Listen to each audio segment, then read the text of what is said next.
guys, and welcome back to Broken Gamer Pets. In today's YouTube video, we're going to be pretty much making a tier list for the best tropical fish for beginners. This is tropical only, so not cold water, although some can go in both. But anyway, so there's 5 on the list, and we're going to start with number 5 on the list, and that is a dwarf gourami. So you can get them in different... I have a feeling I'm saying that wrong.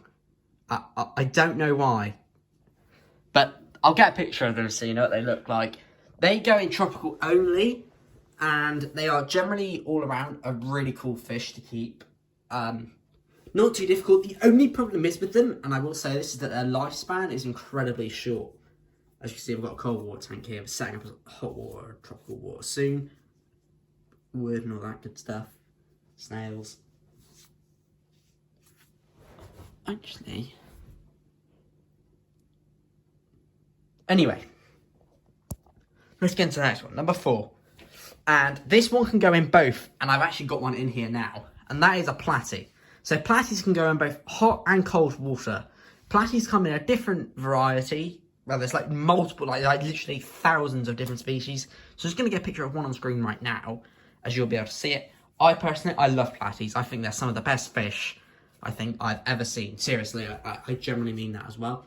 Generally a really good fish, and I would highly advise it for anyone. The lifespan is pretty good.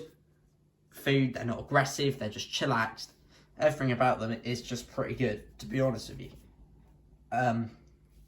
One thing I will say though, is that they can get kind of large. Again, depending on your tank size, no more than a 40 litre would be great. Or no more, sorry, no less than a 40 litre would be great for the fish. As you can see here. Yeah.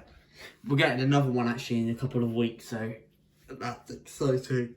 To get two. You have to go in you have to go in quarantine first, but yeah. Now number 3 on the list, and this should come as no surprise really. This is the cardinal tetra. So a picture of that on screen right now, and this is similar to another fish that's on the list that you'll see in a minute. All around, just a peaceful fish again. It's a tetra. Lifespan is, it's all right. I mean, it's definitely better. The platy is definitely better in that category. It lasts for about 3 to 5 months, I would say. They all look very similar though, and they're all very nice fish. Personally, I really do like cardinals. Don't really have problems with breeding. That's another thing with the platy, by the way, for number 4, is that they can breed quite a bit. I had baby platies once. It was a bit of a disaster. 2 of them went down the sink. It was all a bit of a nightmare. But we were able to keep them. One of them lived for like 4 years, I think it was, until it died. Sad time. Anyway, number 2 on the list, and this is the guppy. And the reason why I brought up breeding is because guppies breed like thousands in weeks. And their lifespan is about like, is like no more than a month, generally. They don't live very long. They're born, they breed and die. Yeah, it's just as exciting as it sounds, really. But guppies are very nice fish. They do die very quickly. They do breed in literally hundreds of thousands.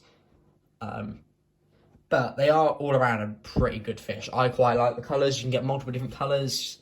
Yeah, just all around a great fish. What they do tend to remind me of is the black and white platy, which I might get a photo of when I talk about the platy.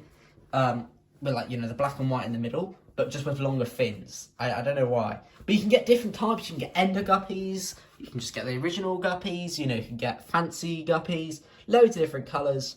Everything about them is just all around a pretty cool aquarium to have if you just do that. You wouldn't need no more than a 5-gallon for these, but if you're going to go for an extremely tiny tank, I would highly suggest just having males or females only. You can tell the difference. You can tell them to the pet store when purchasing them. I just want male, I just want female, and then there you go. You won't have the breeding problem. But if you go for a mix, which is a lovely tank to have, by the way, having a mix is great, but you need a big tank because they're just going to breed in the millions. If you have a tiny little tank like this, you are in for a lot of trouble. So just go with one or the other. And number 1 on the list, and these fish have been doing it quite a lot, just attacking and whatever. Anyway, number 1 on the list, and this should come as no surprise, obviously the neon tetra. So the neon tetra, as you can see, it looks very, very, very similar to the cardinal tetra that I showed you in number 3, I think it was. Yeah, number 3. Now, here's the difference. These are smaller, so they're smaller and their colour is not as bright. I tend to find they are quite easy to look after. Same with the cardinals, really. Neons are probably the best fish for beginners. They don't breed very much. They don't really need a big tank. But a couple of things to note. Is that you're going to need at least 2 or 3 to go in. No, sorry, at least 3 or 4 at the minimum scale. You're going to want to get more. In reality, you're going to want to have about 5 to 10. And they don't live very long.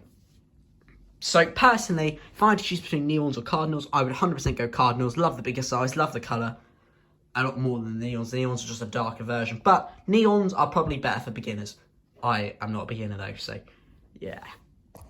Alright guys, that's the end of this Breaking Gamer Pets YouTube video. If you enjoyed, make sure to like, subscribe, turn on those notifications to see you guys in the next video on Thursday for another Breaking Gamer Pets YouTube video. That's the end of the video. Bye guys!